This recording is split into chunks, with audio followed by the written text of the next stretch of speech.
Thank you very much for making a date. Welcome back. The Bank of Ghana is seeking some more clarification on the proposed merger between GN, Sahel Sahara and Premium Banks for possible approval. The three banks last month formally tabled their request to the regulator to aid their marriage. But are these questions that the Bank of Ghana is seeking to answer? George Biafe finds out if these moves are meant to scuttle the merger.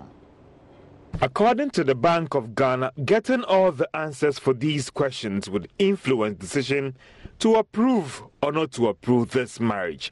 Osei Jesse is head of banking supervision at the Bank of Ghana. They need to come back to us. They haven't done a good job on what they are seeking.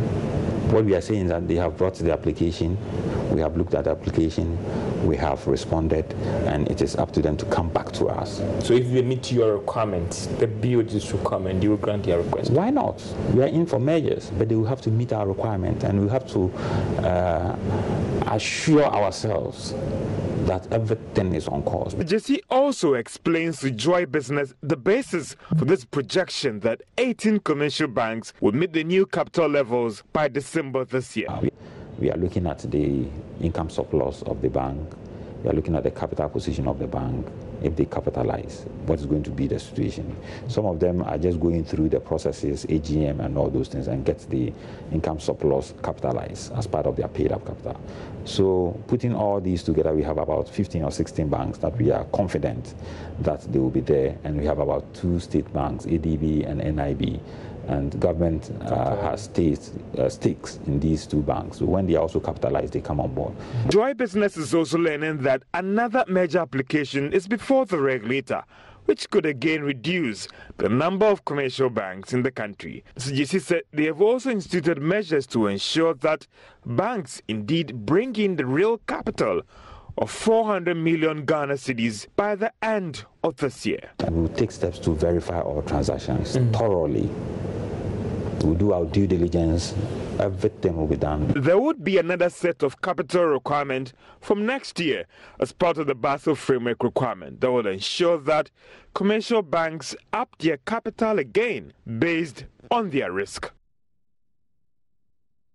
Now, Senior Minister Yaw Osafo says arguments for a Marshall Plan to deal with Ghana's transportation are justified. Some civil engineers have argued that having a Marshall Plan for Ghana's road infrastructure will improve the country's road state and further attract massive investments. According to Yaw Osafo, a Marshall Plan, if adopted, will provide government the legal framework to which road infrastructure will be implemented.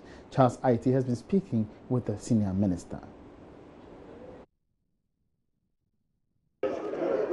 The purpose for this conference is critical, especially when the infrastructure deficit in various sectors of the Ghanaian economy is widely huge. In the midst of it all, government, in relation to Engineers Association and, of course, experts in this regard, are coming together to foster the best solutions to kickstart this innovation and as well improve the infrastructure deficit in the country. I caught up with the Senior Minister, Yaw Osafo, on this development, his perspective and the way forward. What is important about today's event is the collaboration between the Ghana Institution of Engineering, the Civil Engineering Department of Kwame Nkrumah University of Science and Technology, and then the transportation professional group in this country. This collaboration is very important because we're talking about enhancing transportation. And transportation is by land, roads, by air, aviation, by sea, and by rail. So it is a major infrastructure development, and to get all the connected institutions to sit at a table and discuss enhancing it is good, and I'm therefore very happy about it. Do you think Ghana has a Marshall Plan for transportation in general? I wouldn't say that we have a Marshall Plan, no. What happens is that normally governments have their manifesto, and in their manifesto they have sections which deal with infrastructure, which of course includes transportation, and they promote it from that angle. But talking about Marshall Plan, then you are talking about 20-30-year program. No, I don't think we don't. But don't you think such a plan could be very effective? Yes, it could be. There's no doubt. so that people take their section from it. It could be transportation. It must be discussed, particularly if it is led by Ghana Institution of Engineers. And then we do it and take them on time basis. First 5 years, the next 10 years, that kind of thing. That would be a good idea.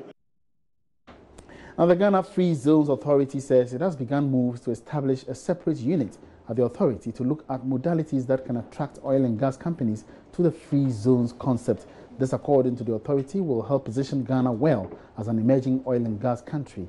Executive Secretary of the authority, Michael Berfi, made the announcement when speaking at the media interaction as part of the authority's Investment Week celebration.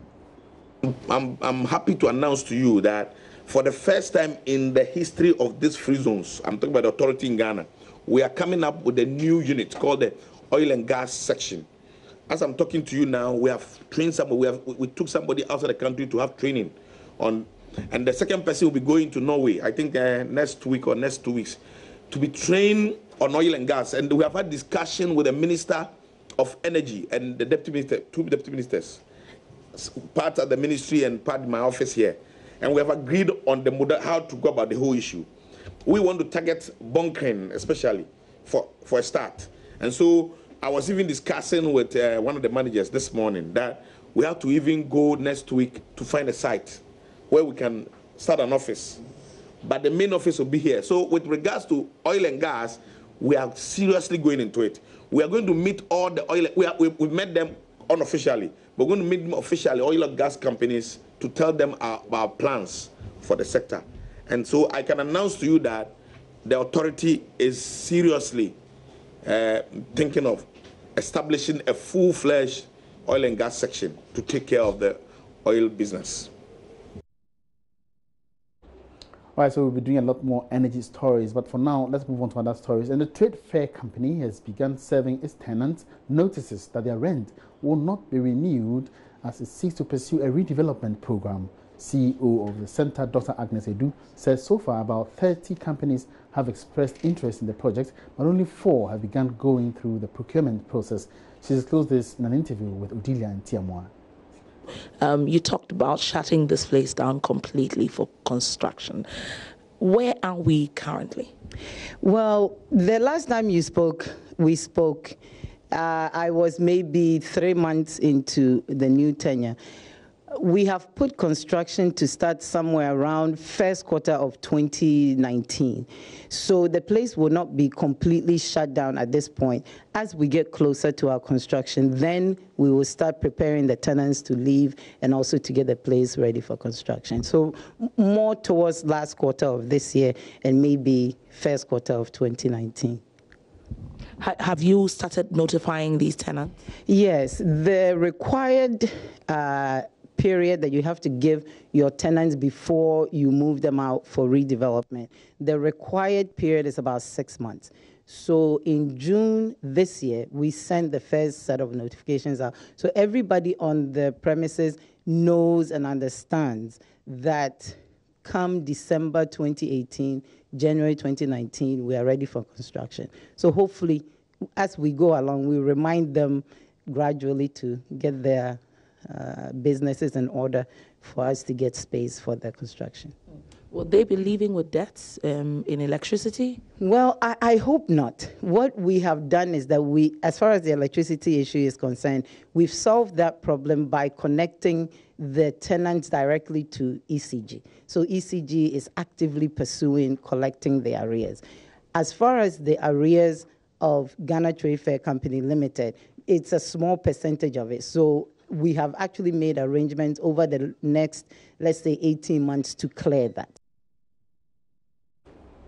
Now, most small and medium-scale enterprises fold up not because of high cost of doing business, but rather the lack of good corporate governance and the attitude to work. That's according to Executive Chairman of the McDan Group, Dr. Daniel Macaulay, who thinks SMEs and young entrepreneurs must prioritize spending a little more capital on good corporate governance practices to survive the pressures on the Ghanaian market. Charles IT again has been engaging him at the media launch for the second edition of the Ghana SME and Young CEOs Summit. All right, so the second edition of the Ghana SMEs and Young CEOs Summit has been launched, and we get to speak to the chairman of this very summit, who's in the person of the chairman of the McDan Shipping Company, in the person of Daniel Macaulay, Dr. Daniel Macaulay, to help us understand what exactly we should be expecting from this year's summit and the issues related to SMEs and young entrepreneurs in that regard. Many thanks for your time here on the marketplace. First of all, what's going to be different from this summit? Well, this summit is going to be more detailed than the last summit we had, and because most of the problems for the SMEs are going to be addressed. In the past few years, there had been a lot of challenges.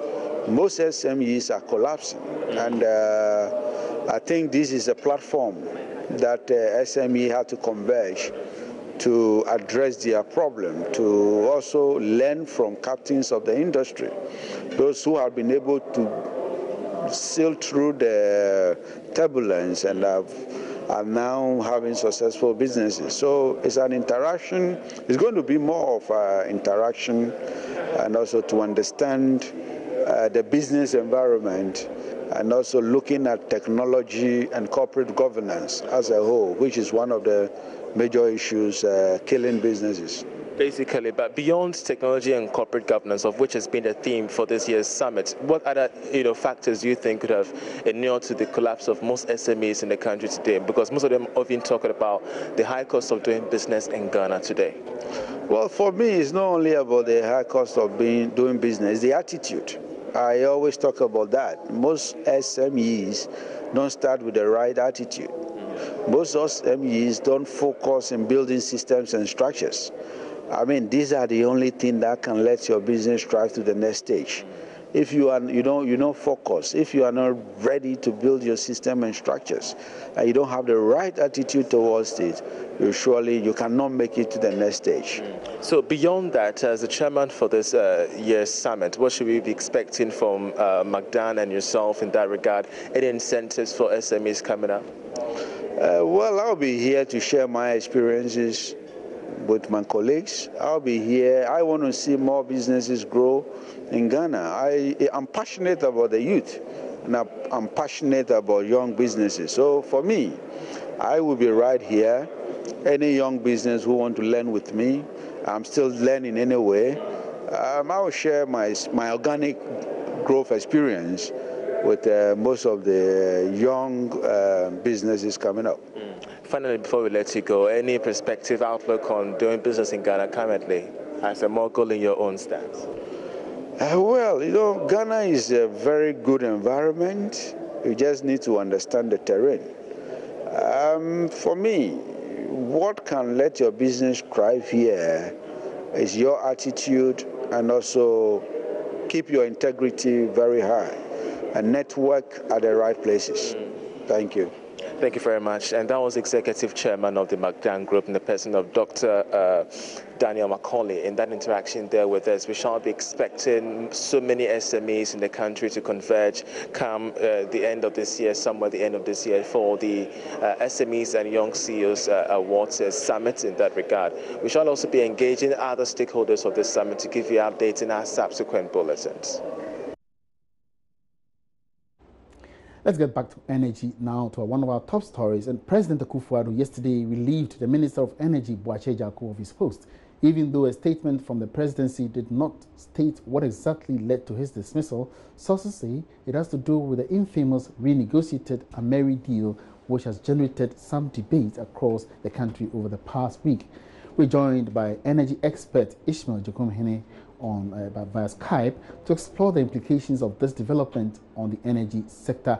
Ishmael, how do you assess how the whole deal has been handled, the back and forth of it, and boardroom wranglings, etc.? Could there be an appropriate way this could have been done? Well, for me, yesterday was a very sad day because one of the hard work is to lose the job. Rather bizarre. I use bizarre because it's happening on a very inexplicable reason. That is simply I simply can't understand how this whole renegotiated deal turn up the way it was presented in Parliament. Still baffles me. I think, given the sequence of events, the fact that at a point it was beginning to look like the presidency didn't take any due diligence to ensure what was approved was watertight and all the necessary documentation to support it. I think there was only one out.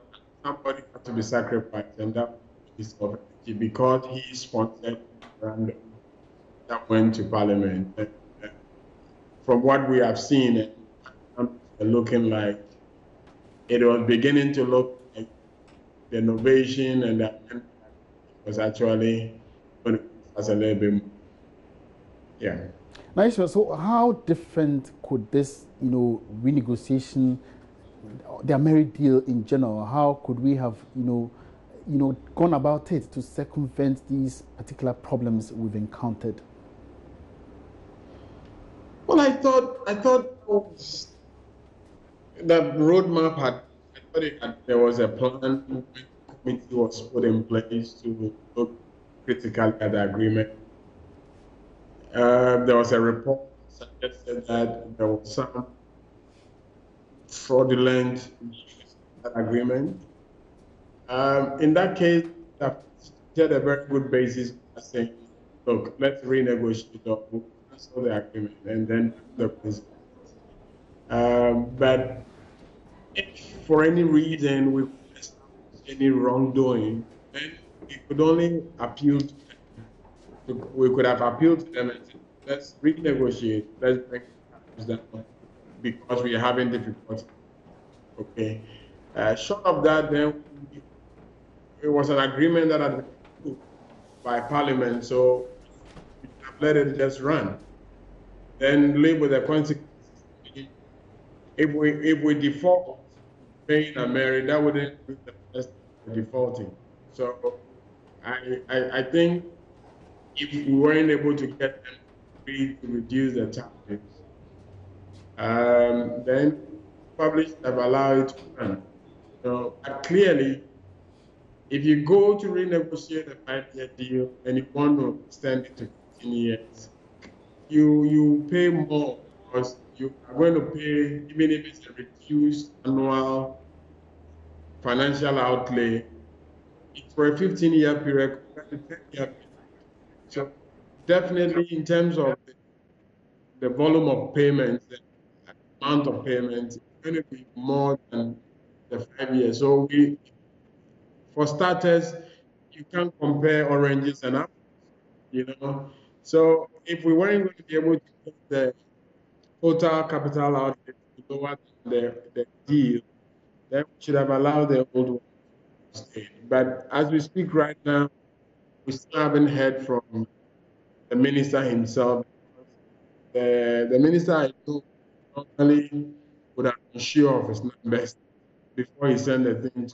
It will be interesting to know the argument and the change that went into the analysis.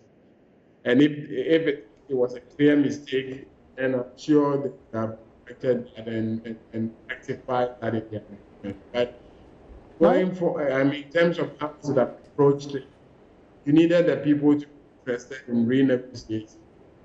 And then secondly, they come down.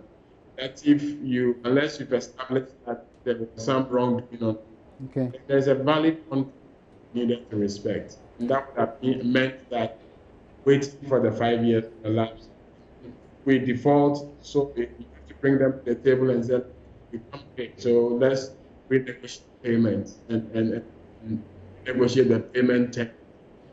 We wouldn't be able to do 100, but we can probably do 50 million, and that would be a negotiated agreement. All right, now, Ishmael, given the fact that we have various international parties to this agreement, plus the fact that there are other institutional investors already within the industry, could this situation have any or send any signals, either positive or negative, to the investor community within the industry? I don't think so. If anybody was doing legitimate government with the minister, I don't see how this should affect the negotiations. Government is a continuum, and if you are doing genuine business, you shouldn't have confidence.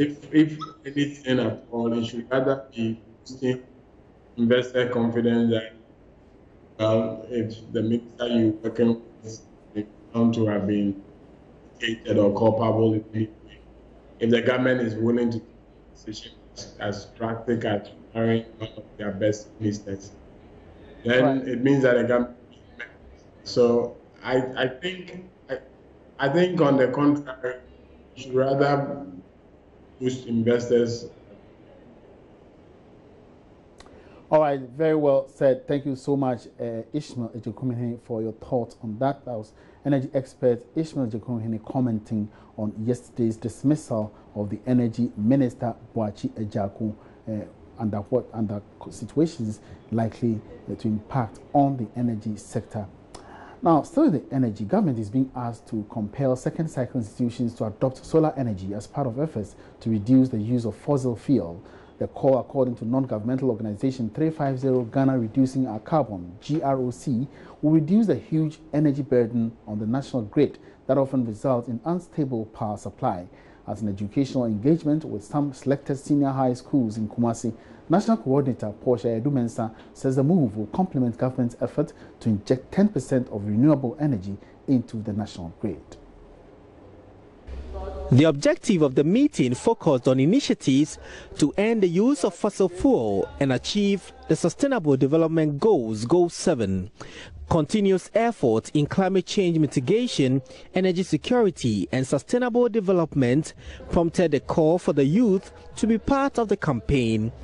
Organized by 350 Ghana Reducing Our Carbon, GROC, it was meant to invigorate effective participation of young people in the renewable energy advocacy.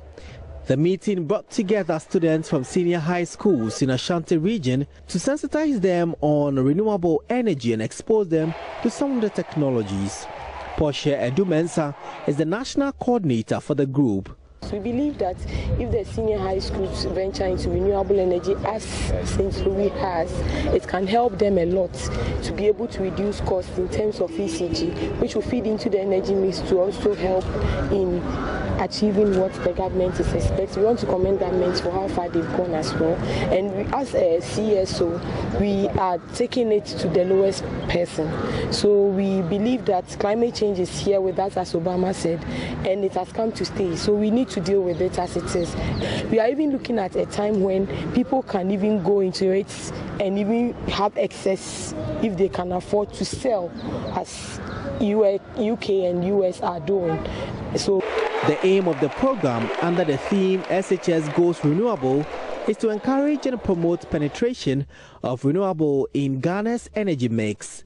One of the organizers, Annalitha, wants more entrepreneurs to venture the solar business. For more entrepreneurs to go into sales on renewable products, at the same time the government helping the entrepreneurs reduce their tax and also allowing our investors to come into the country and have production, like a good solar plant, so that at least when they are helping doing the productions, the cost of products will also be lessened.